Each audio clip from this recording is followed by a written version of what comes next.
Good morning, everyone, and thank you for joining us today. So, for the first time ever, been doing this for a few weeks now. Ollie Amos, which is one of the panelists, he's having a bit of some technical issues, so do bear with. He should join us shortly. But look, firstly, thank you all for joining us. Just a bit of housekeeping, so all of you know how you can get involved and engage with us and the panelists. So Ollie should be just coming in now in a sec, actually. So first things first, as Sam's message, Afghan's message, you guys can chat in there and talk in there in the public chat. And then the other thing to keep an eye on and to use is to the right of you at the top as well, you'll see Q&A. So you'll see that I put in there, ask your questions here. At any point when we're talking, when we're discussing things, feel free to submit your questions. And what you'll also be able to do is click upvote on the questions that you want to be asked, and I'll make sure they get answered. So let's just start with some introductions, guys, and hopefully Ollie will join us, bless him. But Rianna, let's start with you. If you could let everyone know who you are, what you do, and then Charles will go to you. Yeah, thank you. And hello to everyone that's publicly sending their messages. It's interesting to see somebody in from Tokyo. So that's yeah, I know. Sam, cool. Sam, thanks for joining us. Super cool. And Ollie's trying to join us from London, but he can't. Thanks everyone for joining and for the intro, Hisham. So I work for Finley James. And I am a billing manager, so I manage a team of 3, 4 including myself at the moment. Finley James as a business place sales and marketing professionals into the technology sector across the UK, EMEA and the US. So we've got an office here in the UK, and Manchester is our headquarters, and we've got some people in the ground over in San Francisco and New York. So that's predominantly what we do. Perfect. And Charles? So I'm Charles. I work for Austin Fraser.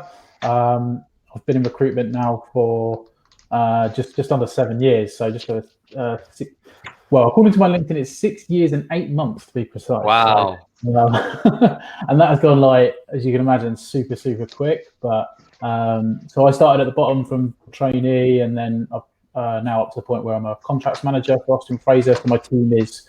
We're a team of 6 in total, so I manage 5. We're a contracts team, obviously, within the tech space, primarily at the moment based out of Reading, with a view to kind of be landing more permanently in London at some point in the future. Yeah. Cool. Thank you, Charles. And Ollie, look, we can see you. There's 40 plus people with us right now, just to let you know. But can you hear us okay, Ollie? I think I can hear you. Can you hear me at all? Yeah, all good. So if you could just do a quick intro, Ollie, to let everyone know sort of who you are, people that you manage, if you're a perm contract recruiter, and then we'll get going. Yeah, absolutely, mate. So perm recruiter across marketing and digital, everything in terms of financial services world, and kind of moving into the fintech space and all that kind of stuff. Been in recruitment for about 7 years, been at 3Search for the last 5 of those, coming up my 5-year anniversary there. Joined the business pretty small, and then kind of helped them grow that business out. Now manage a team of 6 people, all in London, but recruiting kind of nationally, and then a little bit more in the States as well. But yeah, so hopefully that kind of gives you what you need. Yeah, that's perfect. Amazing. And as I said, Ollie, if you crash out or anything, don't stress. Like, just come back and we'll deal with it. All right. So what I'd like to start with, guys, just to set the scene for everyone, is how have you found things over the last couple of weeks? Charles, I want to start with you. How have you found things, mate? What's been going on in your world? Well, I think rapidly changing is probably how I'd sum it up. So we're quite fortunate, like, as a business, our CEO and the board kind of made us all effectively mobile anyway, so that we had the kind of infrastructure in place that anyone could work anywhere. So I guess the only thing was, like, when this all kind of kicked off, was like, okay, well, how are we going to perform with everyone working remote what the stress tests on the systems and everything like that, and that's obviously worldwide because we've got offices in Germany as well as America. So I think like maybe to start with, we knew that this was obviously going to be a big thing, but I think realistically it's just been ever evolving, changing, and I think we're just having to adapt as we go. I think there's a bit of an acceptance piece that maybe we don't have all the answers, and that's okay. But we're all in this together kind of mentality, I think, is probably where we're at right now. So cool, love that, mate. And Rianna, how have you found it? Obviously, I know when we spoke, you obviously live on your own, right? So how have you found it? Yeah, it's been an interesting one. But yeah, isolating by myself, working from home, only being able to communicate with people sort of by video, is completely different. But it's something that I think everyone's just getting used to now. It's sort of just what life is, isn't it? Because we recruit into the tech market, it's also an industry that's still doing quite well throughout this whole situation. So I'm quite fortunate in the way that I am still recruiting for a lot of clients, and actually the majority, a big proportion of what we'd normally recruit for is reduced dramatically given the circumstances, and I think that's quite normal across the board. So without sounding too general, it's just a really interesting situation to have to try and get your head around, and working remotely and trying to motivate people remotely. But generally it's just been a bit of a whirlwind last couple of months, to be honest, because you start off thinking, yeah, it's only going to be a couple of weeks, definitely, and now we're sort of 8-9 weeks deep, probably going to be another couple of months. So it's just a life we're all going to have to adapt to be honest. But yeah, without sounding too general, I think everybody's probably in the same boat, really. Cool. No, that's good, just to set the scene for everyone, I guess. So the first question that I wanted to start with, I think this podcast is all about creating a place where we can have open, honest conversations about the working in recruitment, right? So the first question that really stood out to me was from Sean Kennedy, and it was basically he basically asked, what's been your toughest challenge as a leader during this period, and how have you dealt with it? Let's just sort of start there, because I think right now a lot of people may think that the challenges they're facing them alone, but I know that a lot of people going through what they're going through. So what maybe start with you, Rianna? What have you found most difficult, and how have you pushed through? From a leadership perspective? Yeah. I mean, I'm in a position now where my team are furloughed. The main challenge for me, sort of the first month of being in lockdown and having to manage remotely, my team are quite inexperienced. So my most experienced person on my team was only sort of 6 months in. Oh, wow. Doing very, very well. But my other 2 people in my team were sort of 3 months and maybe a month after that. So sure, it's very difficult to, one, dedicate as much time as you need to people that are relatively new to the business. I think time is the main issue, because when you're in the office, you can quite literally swing around to someone's desk and spend 2-3 minutes with them to show them how to do something. Still trying to get people up to speed. It was pretty much half an hour to an hour at a time, screen sharing, showing people how to do things, and it's just quite time consuming. And I felt like I wasn't dedicating enough time to people in sort of their learning and development needs, to be honest. That was my main challenge. But all the general things, sort of trying to keep people motivated, ensuring that people's mental health was still in sort of a positive environment when they're working remotely, working from home, don't have a team around them. Sure.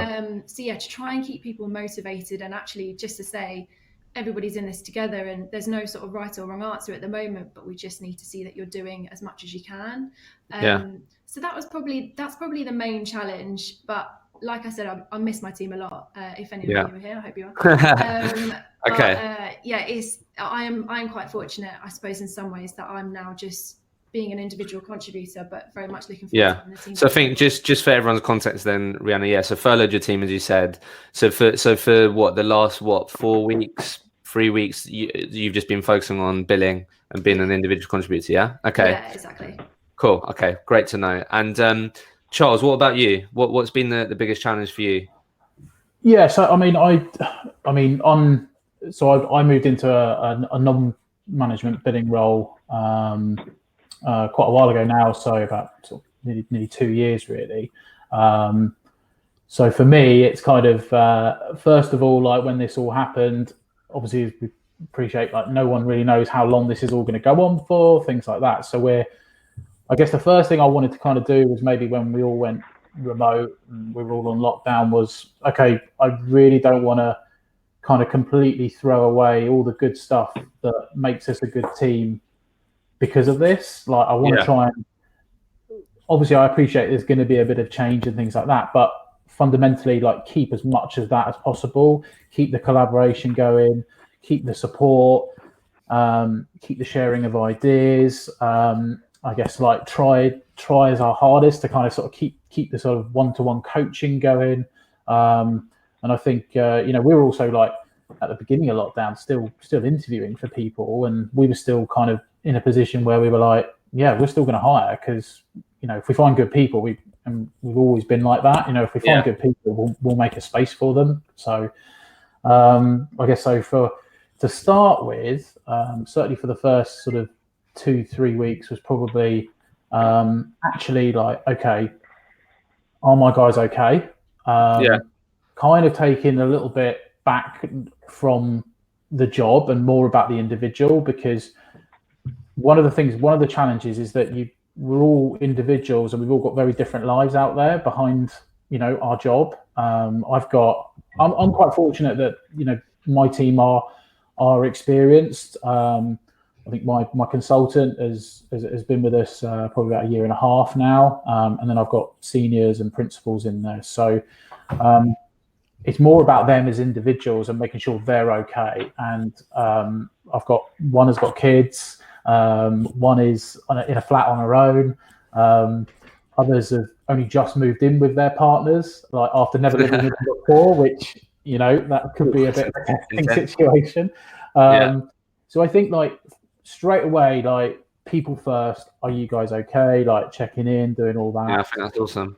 And then I think it kind of sort of then moved into more like, okay, well, like I said, I don't want to be different to how I am in the office.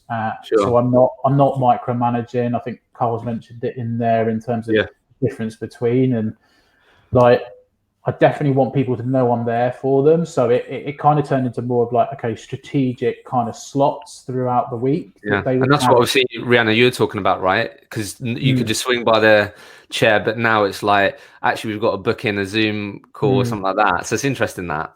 Okay, so you've then had to work out, specific times where you do certain things and people got dedicated time. Yeah, I think and people like that because they know it's like, okay, cool. Well, this is my time with you to talk about stuff, but also talk about work, how you're getting on, things like that. I think we also have to manage expectations all around that. Look, sales are going to be down. We know that, but okay, if we're not doing the deals, then we need to make sure we're doing everything we can to kind of try and get us there. So actually, where we would be celebrating, maybe more around sort of job activity, the interviews and obviously deals, maybe we need to kind of scale that back in terms of more around like, okay, cool, well, who's actually identified a company that's hiring right now? That's actually a massive win. Celebrating small wins. Yeah, because ultimately, like, recruitment is fed by confidence in the market, and right now confidence is super low, so people naturally go, okay, cool, well, we're actually letting people go, we're probably not going to bring anyone else in, and it's just kind of sort of like actually like really celebrating when you find someone that is hiring and working with them in that sense. All right, well, we're definitely going to dive into that because there's quite a few questions around changing sort of the goalposts, talking about celebrating small wins, stuff like that. So we'll definitely dive into that. So I think, Ollie, you can hear us, right? I can, yeah. Can you hear me? Cool. Yeah, we can hear you fine, mate. So we're going to go Ollie, no stress. So I guess for you, Ollie, what's been some of the biggest challenges for you, mate, over the last couple of weeks? Yeah, I think just kind of catching the back of what Rianna and Charles were saying, it really is the motivational piece. I think we're all really used to working in kind of pretty vibrant offices. Culture is really, really important to everybody, and I heard Rianna saying, kind of going over to people's desk and doing that bit is a big part of how we all manage people. And that for me has been, without doubt, one of the hardest things is you lose that connect in that side of things. So I think that's definitely the toughest piece. And then, everybody's running what are hopefully successful recruitment teams. So people are used to winning and doing well and kind of hitting their targets and that kind of thing. And I think you just need to adjust expectations. Charles was saying, you start celebrating much smaller wins. So, where, you start move away from celebrating, well, you celebrate more so, I suppose, when any job's on and things like that, but really start celebrating, just getting quality shortlists out where we can, or quality volume, or just, feeling like you've achieved something good in the day. And just keeping positivity, I think, is without doubt the hardest thing. Okay, awesome. And look, Ollie, we can all hear you okay, right? So don't stress, all good. So I guess let's just segue straight into this then. It was one of the questions that I wrote down. Charles, you were touching on it, and Rianna, maybe this has changed slightly for you when you've had to structure your day on focusing on yourself and things like this. But one of the questions which was submitted by Chris Bennett was pretty much around this. It was, I'd really like to know what team daily setups are, ultimately how you're now structuring your days. You talking about the slots, how your sort of normal weeks now look, how often they speak into their teams and using what tech. So Rianna, maybe you can start, maybe obviously as you were segueing and your team's segueing into furlough or whatever, but like what does your sort of normal day or week look like now? How have you structured it? So from a technology perspective, we're using Teams, which has worked really well, and obviously Zoom for the video meetings. When I did have my team here, and what we're still doing now with the wider team that is still at Finley James, to be honest, there's never going to be a right or wrong answer for this question. Yeah, sure.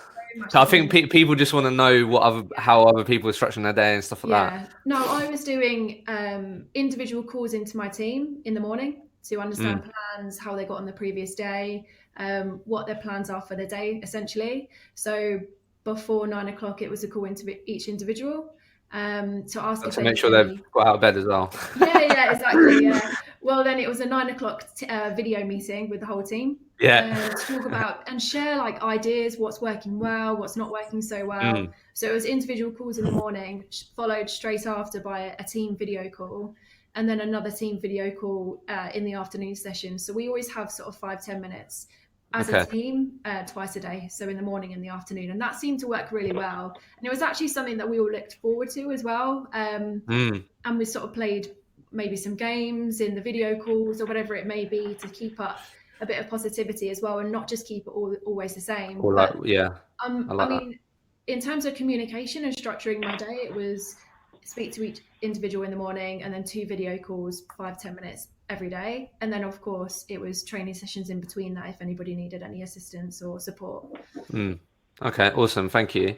I think one of the things that Charles, I'll ask you the same in a sec, but one of the things that I heard recently with one of my clients is that what he does with his team is he'll at the end of the video catch-up session, what you do, he'll get everyone to share like a highlight of their day, which I think is just a really cool and nice thing to do as well, which isn't just about work and how many calls you made and all that sort of stuff.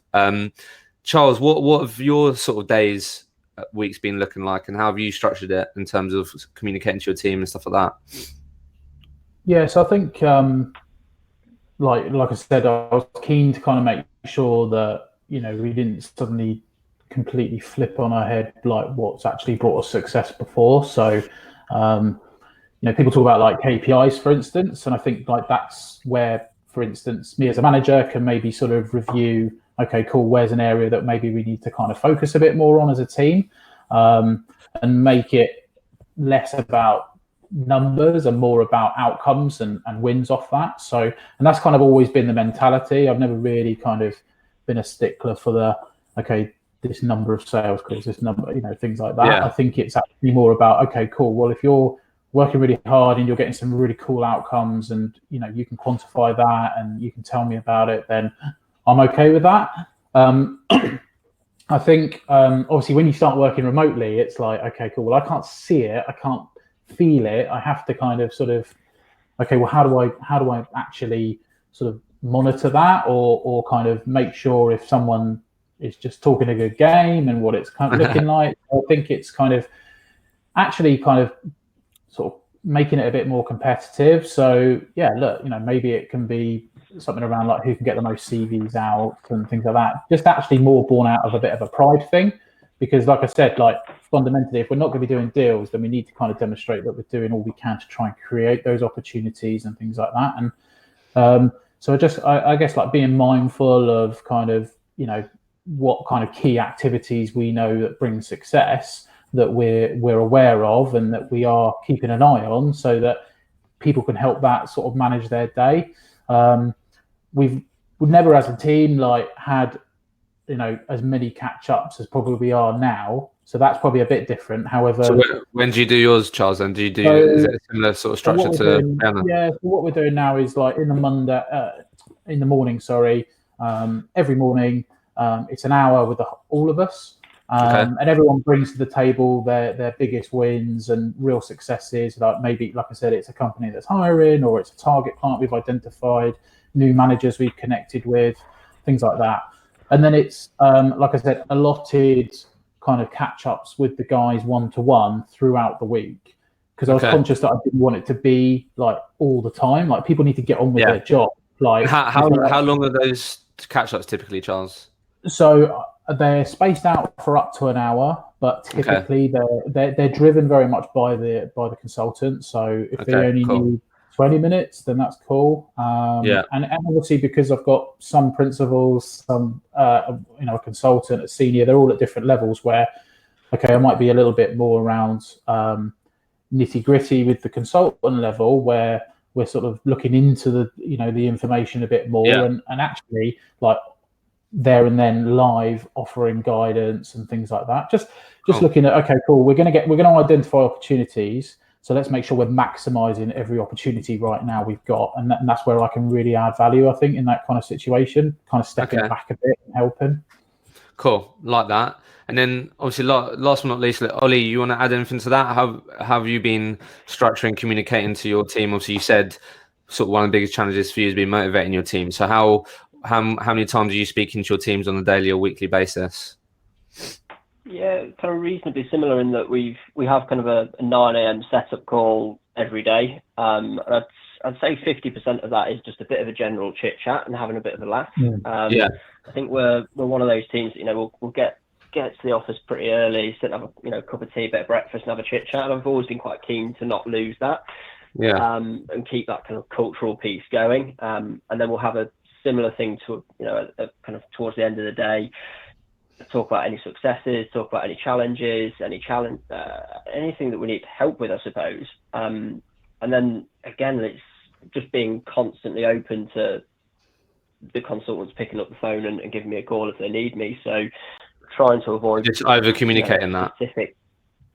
Yeah, exactly. So like not having like a Zoom call booked in necessarily, but like have just if you need me, just give me a call. And then we've got a WhatsApp group with my team going constantly. So if there's little things or little questions or, seeing something helpful, is sharing it with the group and then letting everybody dive in with the answer as well. So it's not just all coming from me, it's coming from coming up with their own solutions. And I'm pretty fortunate to have a really driven team. So the motivation piece kind of comes from all of us. But yeah, it's all kind of digging deep, I suppose.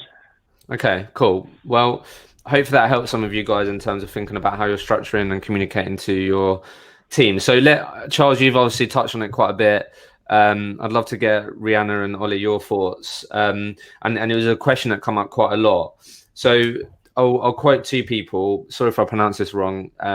Zed Salt. I'm sorry if I pronounce that wrong. But basically that question was, any changes in regards to goals or targets you have set for your team for them to keep feeling they are succeeding, to keep them motivated?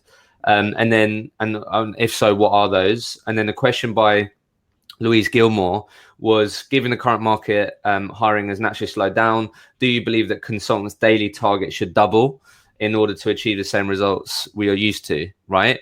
So I guess like you've been talking about, Charles, but maybe Rianna, one of the things that came out, to give you some context, one of the things that came out of a live podcast we did a couple of weeks ago was one of the managers changed the sort of typical objectives of number of sales calls, new business calls to clients, and flip that to focus on call times rather than like really look at that. So I guess obviously feeling like you've hit your targets or you've got something to drive towards obviously helps with the motivation. But what have you sort of changed, or different activities you've looked at that have helped with that?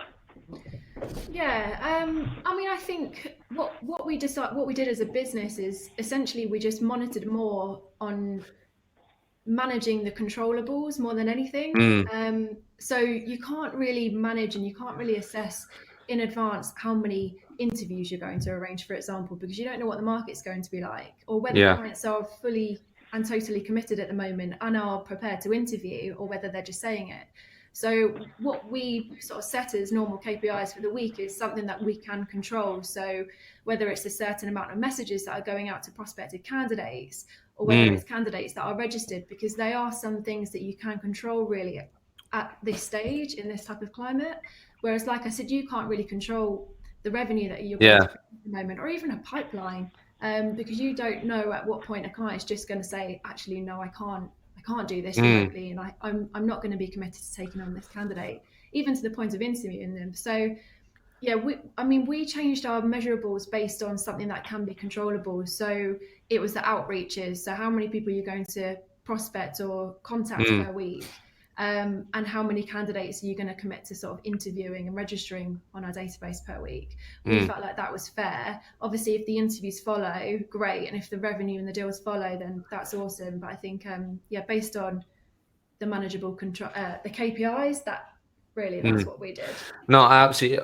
I know obviously a lot of people give that advice, control the controllables, but that really just take some weight off your shoulders when you really recognize that and realize that. I think that's a great way to then filter into KPIs. That's completely right, because then you can communicate to your team and other people that they are in complete control of reaching these outcomes. So I really love that you put those two together. That's awesome. Ollie, what about you? What sort of things have you sort of maybe had to change that typically would be you'd be measuring them differently if the circumstances were different?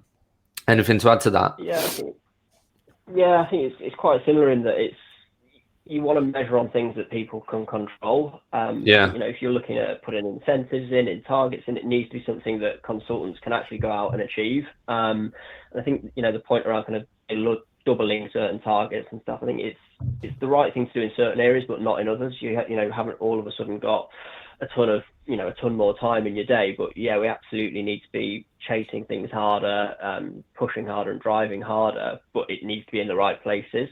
I think that's really important, and I think that will continue as well. As we've all got KPIs and targets set when we were back in the office that were based on previous results and previous delivery, and I think depending how long this goes on for, I think that will probably become the case again, where you go, over the last 8 weeks so far, this is what people have been delivering. So that's what we're now going to start basing targets on. And, that becomes that's a good thing, that's a bad thing, that's, you've hit your target. But I think that still needs to remain for the foreseeable future around controllables. Okay, cool. Really like that. Charles, anything to add, mate? I know you've already sort of touched on it, but anything to add that sort of helped you manage your teams in terms of looking at certain outcomes? Yeah, I just think again, like, expectations are right. The goal is right now, cool. People might not be hiring right now.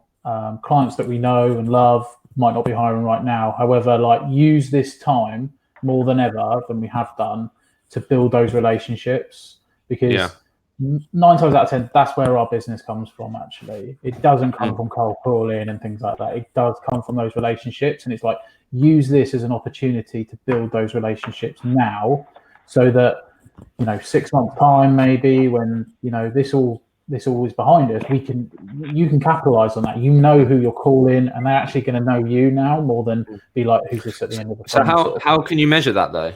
As a manager, how can you? Do you know what I mean? If I turn around to you and say, Charlie, I've built some really good relationships today. Okay. Yeah, Do you know what I mean? so again, it comes back to how you organise your database. Okay. I think, like, so with regards to, like, we use Bullhorn, for instance, like all the consultants and their managers.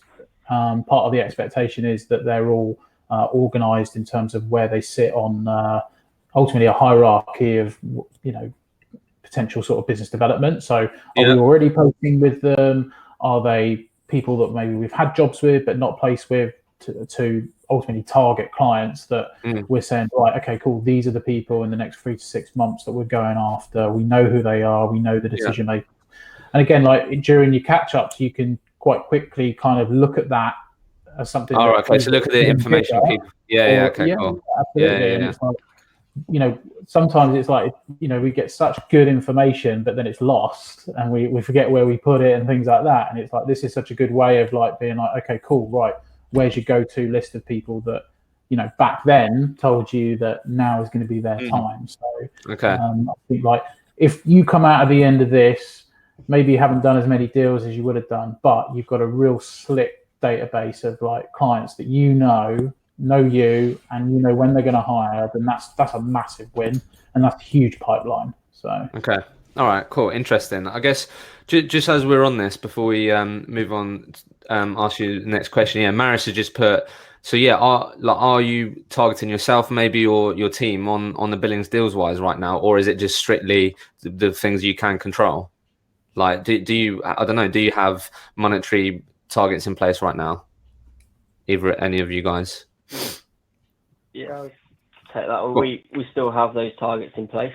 I think it's important. We're all revenue-driven, money-driven individuals, or you'd hope so at least. I think people still need to have that to work towards with stuff they've got in process and that kind of thing. I think you just need to adjust that per consultant, and depending on what pipeline they've got on. But yeah, I think it's important still that people have got a target around revenue. Okay, cool.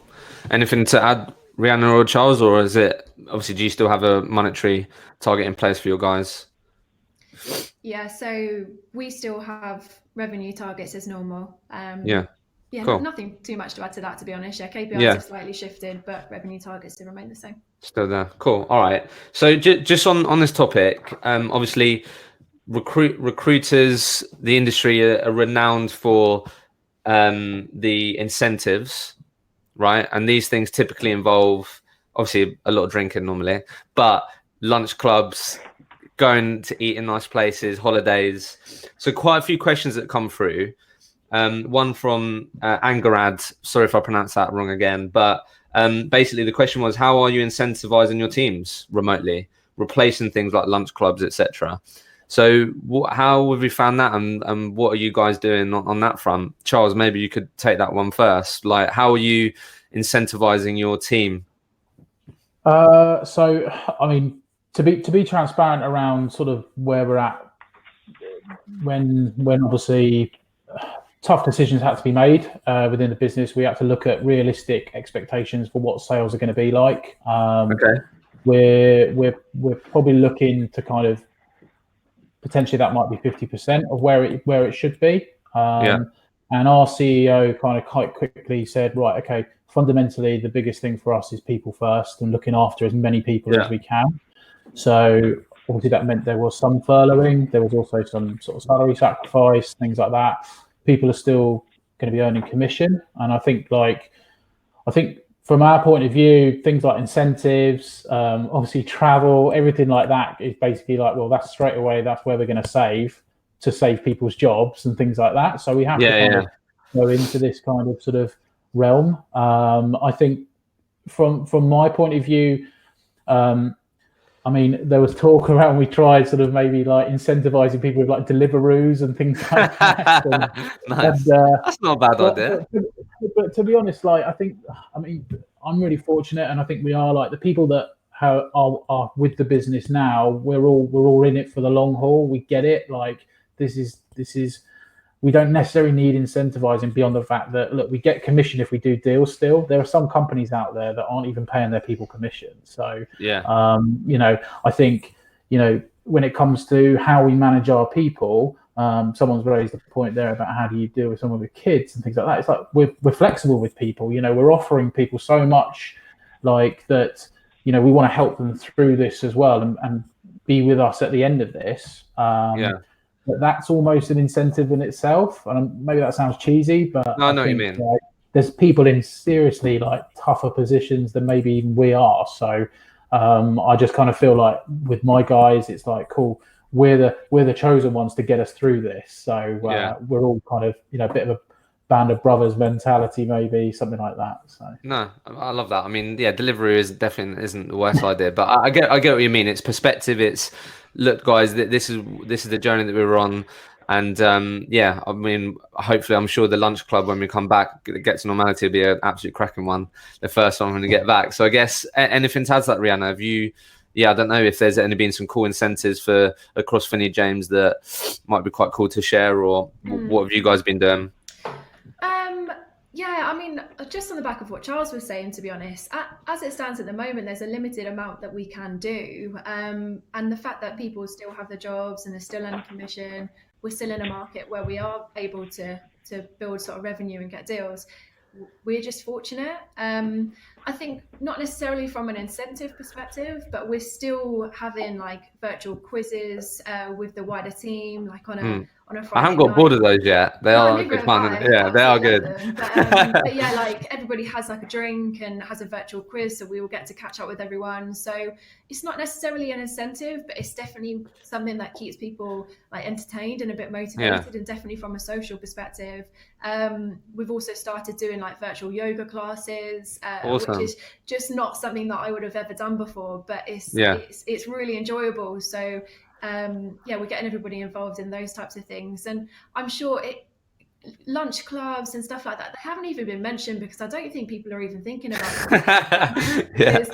It's like there's nothing that anyone can do, so it's not something we can control. But I mean, there was a trip this year to Mexico has been postponed, and potentially one to New York in October that's also may or may not going to be postponed. So it's just something that everyone has to understand really at the moment. But yeah, not necessarily from an incentive perspective, but definitely from a motivational piece. We're doing quizzes, we're doing yoga, we're doing things like that. We did try to do a virtual curry night, but I think that went down. Didn't go down very well. So things like that. Yeah, no, I think it's that. I mean, I don't know about you guys, but like when you sort of had maybe a couple of hours just cracking on working by yourself, and then when you speak to someone, if that's on a video call or call them, you just feel a bit more uplifted that you just spoke to another human being, and just remember that you're not going through this alone, and that really does help. Ollie, anything to add, mate, before I ask you guys another question? I don't know if you've done anything or tried different things that have helped with that on the incentive side.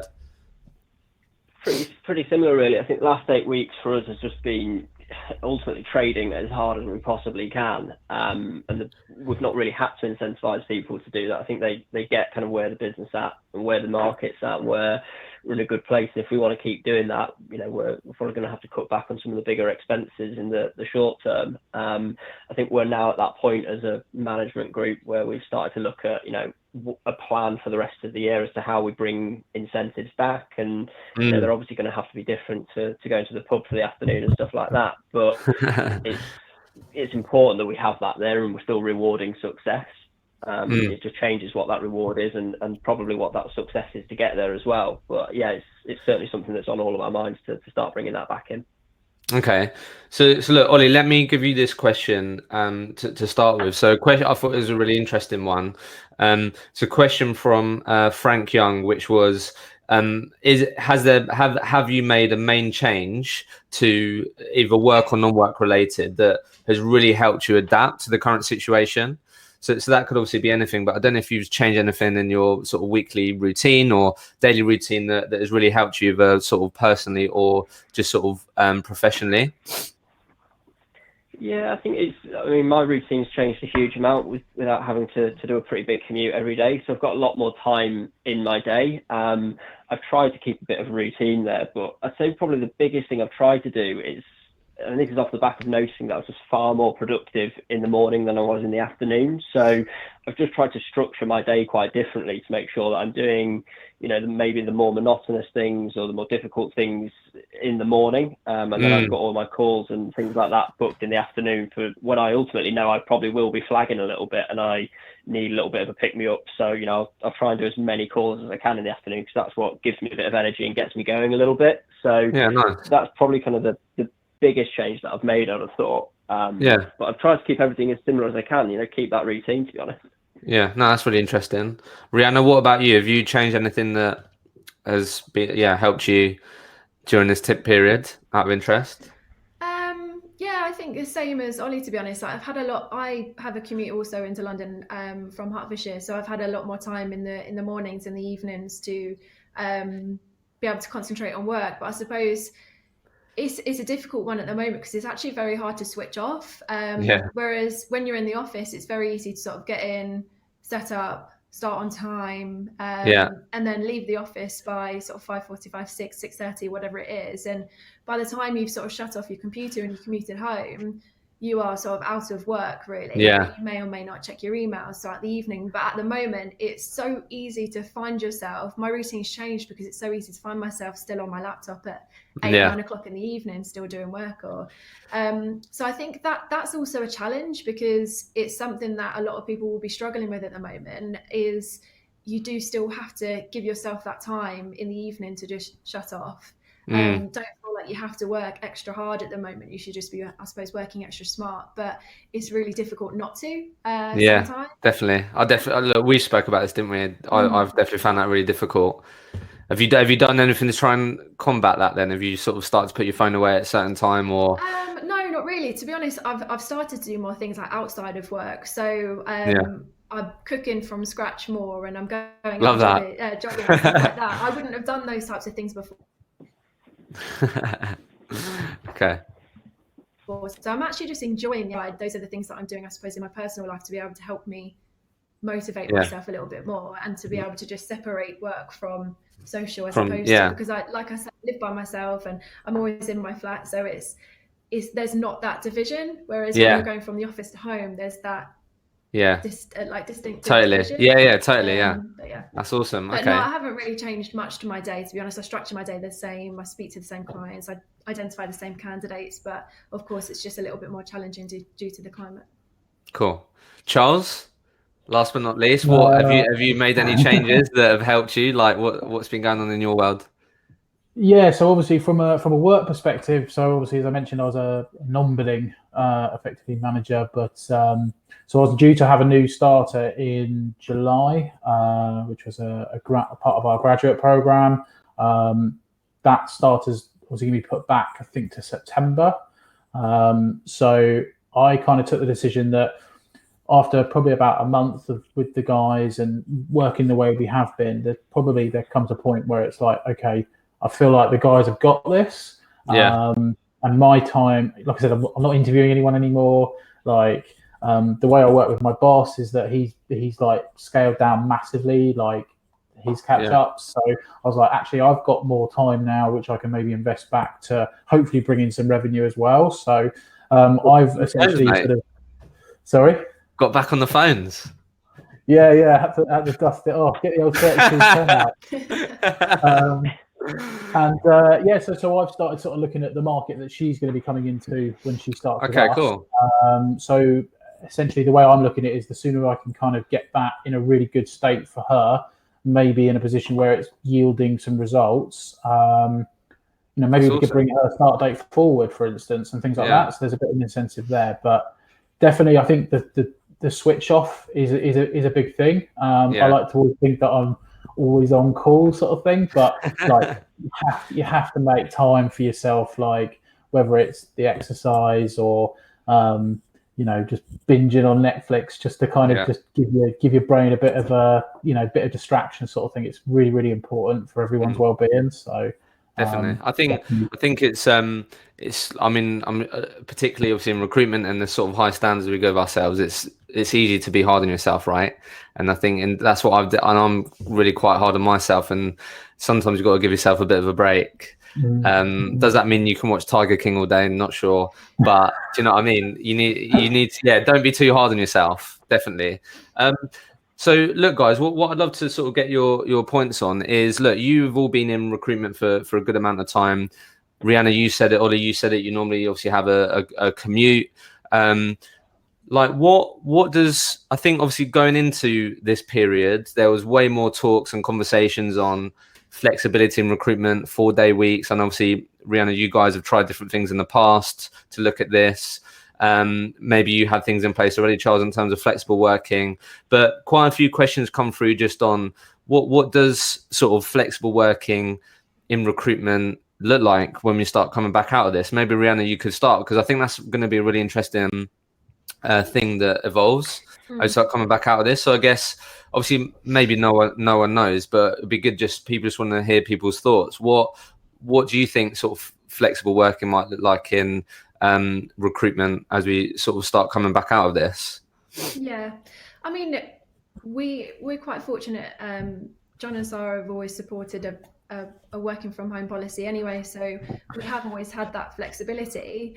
I think it will be more so the individuals. People will make up their own mind as to whether they can work efficiently from home or whether they are better off in the office. So we'll still offer that flexibility of working from home, but people may or may not choose to I suppose, do it, because a lot of people are more efficient in the office. So I don't know what will change for us, but I suppose industry-wide, it will be interesting to see companies that didn't think they could support a working from home, I suppose, policy. I'd be interested to hear what other companies do after this, because you don't think you can have the infrastructure and you don't think you can have the setup at home, but it's proven that businesses that didn't ever think they could do that. And if they didn't have that, they would have been forced to do it now, right? Yeah, exactly. So I don't know what will change for us. I'm not too sure when we anticipate being back in the office, but ultimately it will be interesting to see how people, how efficiently people are working from home and whether that continues. But ultimately, we've always had a working from home policy, so it's just it's a bit more. So you haven't gone back in the office yet and started moving chairs to each side of the office and put stickers on the floor and stuff like that? You haven't done that yet? No, I haven't in London. No, I think there's talks of that maybe happening in Manchester.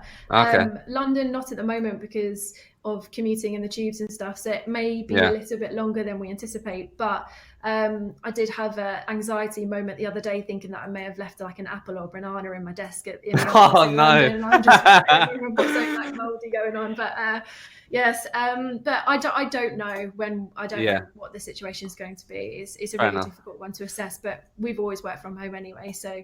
Cool. Okay, Ollie, what about you, buddy? What? Because obviously I've had Joe Curtis on the podcast, and when I've been to your office, it's really good, vibrant energy, and I know that's a big part of what you guys have over there. So, what are your thoughts on as you start coming back out of this flexible working and what that might look like? Yeah, no, so it's a really interesting one for us, because I think it's always been a massive sell point for us as a business in terms of retaining staff and also bringing kind of new consultants into the business is social aspect of it, and it's a massive bit for people that still work there. So yeah, I do think there'll be probably a bit more of a shift to flexible, I suppose, the flexible side of things, but I don't think we'd ever really want to put something in that's super structured, and I'm not sure from a recruitment perspective how that would work. You know, if I had every Friday off but a client said, can I meet you on Friday, I know I'd want to be in and meet them. So yeah, it's, you know, it's in such a face-to-face industry, I think you have to have that flexibility. And that's where, you know, I think you then take that balance of, is it work-life balance and you do a few days a week from home, but you change which days they are or whatever it is. I think that has to be considered. And then, as you know, the guys have said around more junior staff coming in as a team manager, how do you get them up to speed on what recruitment is, how it works and all of that kind of stuff, but also a proper part of the team and part of the business. I think that again is quite hard to do working flexibly. Because a huge part, something that we'll have to go in. Because a huge part early on, Ollie, is that, and obviously I hope you guys agree, is that being around successful recruiters, experienced recruiters you can learn from, right? And you can soak up hearing how Rianna's talking on the phone. Oh, you know what, I'm going to use that part and all that. And that's going to be really difficult to replicate that remotely, isn't it? I think that's a really interesting point, particularly on the sort of junior coming into recruitment level. Charles, look, as you quite stated at the beginning, you've been in recruitment for a while. What are you thinking, mate? Anything else to add, or? I think for me personally, like I know that there's a hell of a lot of loyalty that is bred from having a team that are with each other day in, day out, and things like that. And I think it's really, really important for a business that, you know, that they still maintain that loyalty, because that's something that I think could potentially get lost quite quickly. Like, I've seen a lot of recruiters that have gone to companies purely on their remote working policies because they're like, oh, that's the dream, right? And it's like, okay, but actually they've hopped a bit and they've gone on to other places and things like that. And I kind of, you know, I've only ever been with Austin Fraser, so my mentality is a bit like, you know, is that a bit of a lack of loyalty there as a result of it? Do you really buy into the culture if you're not seeing it and a part of it all the time and things like that? I basically, the way I am with my guys and where we are as a business here is that if you need it, have it, but also there's, you know, I want people that also want to be in amongst it as well. Yeah, so sure. If you're one of those people that's like, I only want to be remote, then you're probably not right for my team anyway. And that's okay, but it's just not how we're personally. I feel I get the best results out of people.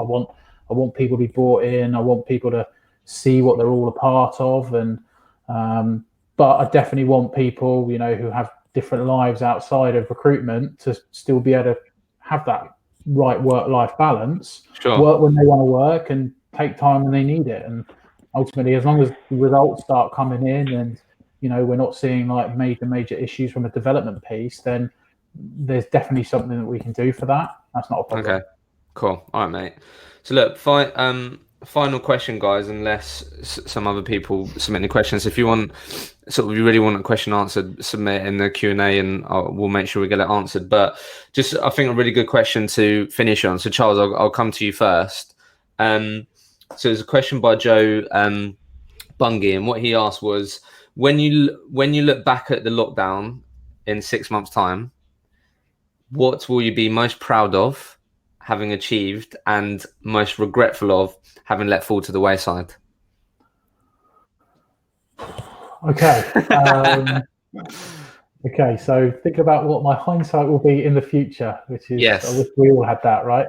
I think what I'm most proud of is the fact that, you know, we talked about it earlier with you know, incentives and things like that, is that, like, you know what, like, my team, I generally feel like they're in it to win it. They really want to help us, like, all get through this. And I think the mentality that I've seen from so many individuals in the business about, like, you know, coming up with new ideas of, okay, can we help a client on maybe something that's a bit grey area to kind of help them now, so that in the future they'll work with us on the more core market stuff and things like that. You know, all these cool ideas that are coming out.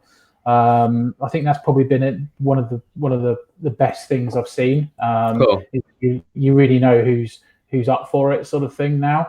I think I think, like, probably some of the mistakes or sort of the things I've not been too keen on was maybe there was a bit of a knee-jerk reaction for maybe some of the social sort of posting sort of thing. I think it was almost like too much noise. That actually within that there was probably a lot of good stuff, but it got lost amongst quite a lot of drivel that was getting thrown out there as well. And I kind of, like, I felt like people that were sort of having some really good things to say were probably lost in amongst of everyone jumping on this kind of, got to get stuff out there, got to look busy, got to do what, on the content front, sharing content. Just content that was going out there and things like that. And I think, like, sometimes there was some really good stuff, but also there was some really sort of questionable stuff that I was a bit like, okay. And I think, like, we've kind of sort of streamlined it a bit better now that it's hitting all the right sort of areas that we want it to hit, and I think that's probably where it's at. And not panicking that, okay, we've got to change everything now because of this. Like, let's think about what the good stuff is and maintain that. Okay, cool. I know it's a difficult question, but that's why I wanted to ask it. Rianna, most proud thing, hopefully, when you look back, maybe. Yeah, most proud, and maybe the thing that you may think you may let slip. I think from an individual contributor perspective, I think the thing that I'm going to be able to look back and be proud on is actually still managing client relationships and still building revenue ultimately. Yeah, that's awesome. I think everybody expected to have a pretty low couple of months during this time in terms of what they're going to bill into revenue, and we are fortunate that we've got some really cool clients that are still hiring at the moment. So I think ultimately you've just got to take anything that could have been seen as a normality before, whereas now actually is an added bonus that companies are still hiring and we are still placing candidates into roles. So yeah, billing still basically is something that I'm going to look back and be proud of, and also just being able to keep myself motivated, and as a business we have just been very supportive of people's individual circumstances. We've given the option for people to go on furlough. It wasn't forced upon anybody, so it was more so, if you want to have some time out, you are allowed it. And I think that's something that we're going to be able to look back on and say that we did actually support a lot of people throughout this time. Things that I'm going to look back and wish I did differently. I'm not too sure, to be honest. Yeah, that is a hard one. Yeah, it's a really hard one. I Cool. don't know. Fair enough. For me, it's definitely going to be not eat as much, I think. Oh, yeah. That's definitely going to be, yeah. That's a given for everyone, right? But look, last but not least, Ollie, I guess let's just keep it with hopefully looking back 6 months' time. What are you going to be most proud of, Ollie, hopefully? Yeah, I think the kind of the big thing for me is just like keeping the team going, and everybody is getting better at it every single day. And I think that's the big thing that I think in 6 months' time, 12 months' time, however far in the future, I think all of us will probably come out of this as a better recruiter, having been through it. Yeah. I know I'm having to have more difficult conversations, having to push more to win work, to reassure candidates and do all of that piece. And I think it takes you out of that complacency of having done recruitment for 7 years and puts you right back at the start again. And I think I'll be a better, more thorough recruiter having done that. And then ultimately, how the buy-in of people as well, and how well the guys at 3Search have managed the business to get us to where we are now, to be able to kind of keep us going, and then putting a plan in place in that side. I think you kind of everybody should look back at their business and see how they've handled it and take it as a real sign as to things moving forward as well. Yeah, no, that's awesome, Ollie. Very well put. Well, look, that is the live podcast, guys. Got there in the end. I know we had a few technical issues. Ollie, thanks for dialing in, mate. We heard you all loud and clear. Added some really great points. It's okay. But look, just wanted to say a big thanks to you, Charles, Rianna, Ollie. Really appreciate you coming on. Been really open, honest. Shared how you've been getting on with things. Shared your challenges. And look, I hope everyone that joined us today, thank you firstly, and I hope you all enjoyed it, got value from it. And we're definitely going to be doing this again over the next couple of weeks. So keep your eyes out for that. But just a big thank you, guys. And